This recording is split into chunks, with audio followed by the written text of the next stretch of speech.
Voici la prison de Ktziot, un établissement de haute sécurité au beau milieu du désert israélien. C'est ici que sont enfermés la plupart des terroristes palestiniens. À l'intérieur des murs, un camp de tentes où sont surveillés de près des détenus d'un autre type, des immigrés clandestins. Il y en a environ 300, beaucoup viennent du Darfour.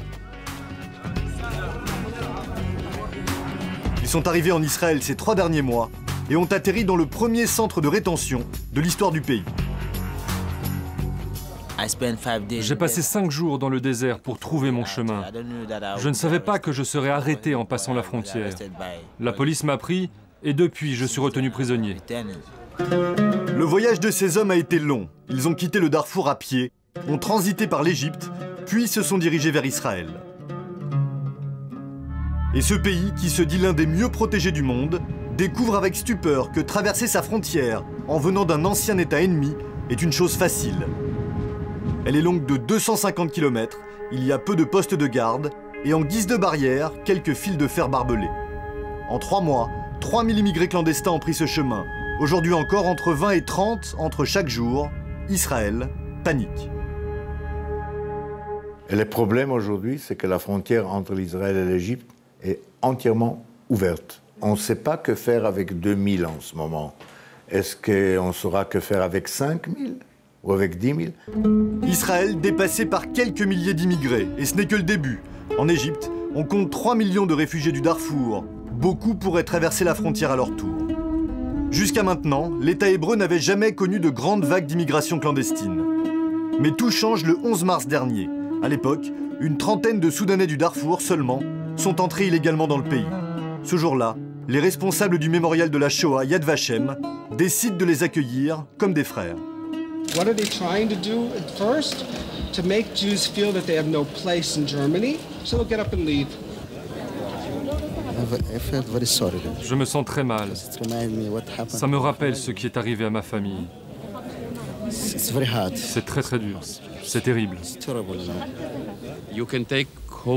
Prenez exemple sur nous et commencez à rendre hommage à vos morts, à ne pas les oublier. Vous devez le faire afin que le monde prenne conscience de votre situation. Le parallèle est fait entre l'Holocauste et le drame du Darfour. Une aubaine pour tous ceux, surtout aux États-Unis, qui soutiennent qu'un génocide est en train d'avoir lieu au Soudan. Un argument choc repris par les associations israéliennes de soutien aux réfugiés, avec à leur tête Ethan Schwartz, une personnalité de la télévision.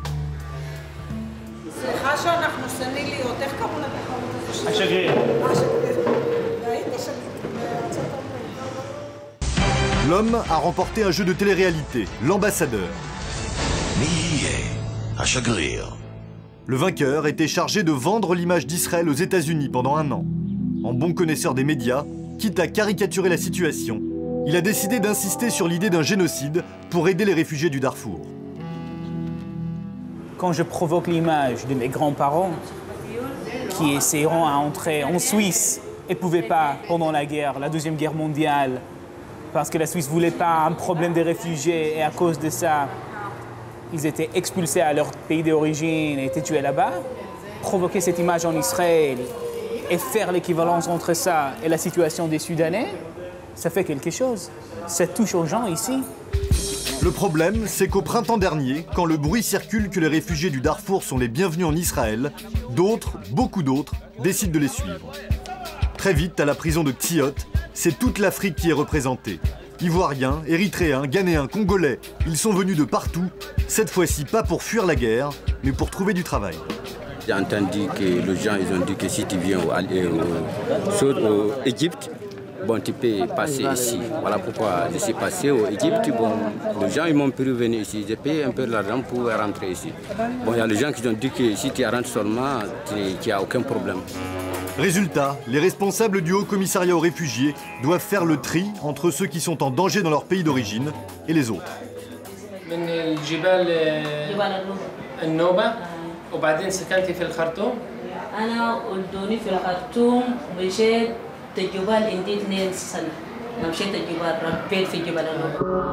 Le travail de sélection est en route. Malgré la pression de l'opinion publique, le gouvernement a tranché.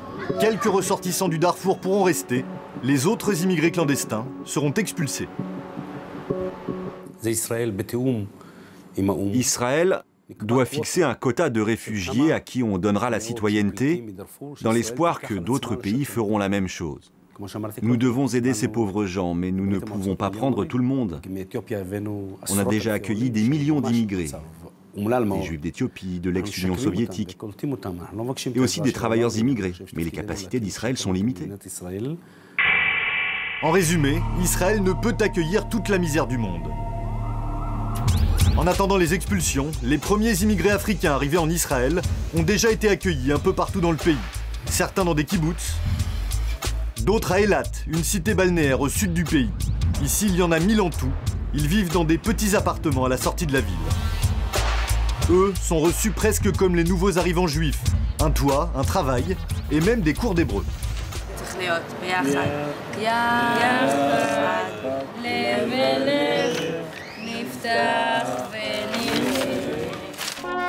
Ces immigrés ont trouvé leur Eldorado. Pour la plupart, ils sont employés dans les grands hôtels pour touristes de la ville. Ils occupent les places réservées auparavant aux Palestiniens. Avant leur arrivée, leur patron ne trouvait plus personne pour faire ce travail. Ils gagnent environ 1000 € par mois, 10 fois plus que ce qu'ils pouvaient toucher en Égypte.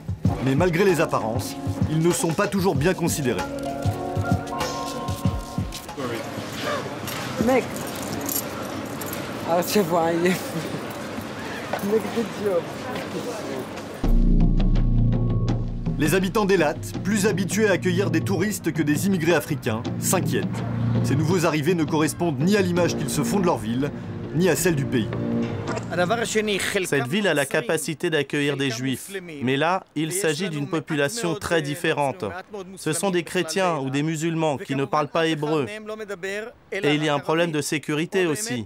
Rien ne prouve que ce ne sont pas des terroristes de couleur noire. Les autorités israéliennes ne veulent pas voir le pays changer radicalement. Elles craignent déjà le poids démographique des Arabes, 20% de la population, ou encore des immigrés non juifs, qui sont plusieurs centaines de milliers. Une trop forte concentration d'Africains pourrait, selon le gouvernement, déstabiliser l'État hébreu. Résultat, après avoir souhaité faire un geste envers les réfugiés, Israël a fait marche arrière. Un accord avec l'Égypte a été conclu. Désormais, tous les nouveaux clandestins seront directement reconduits à la frontière.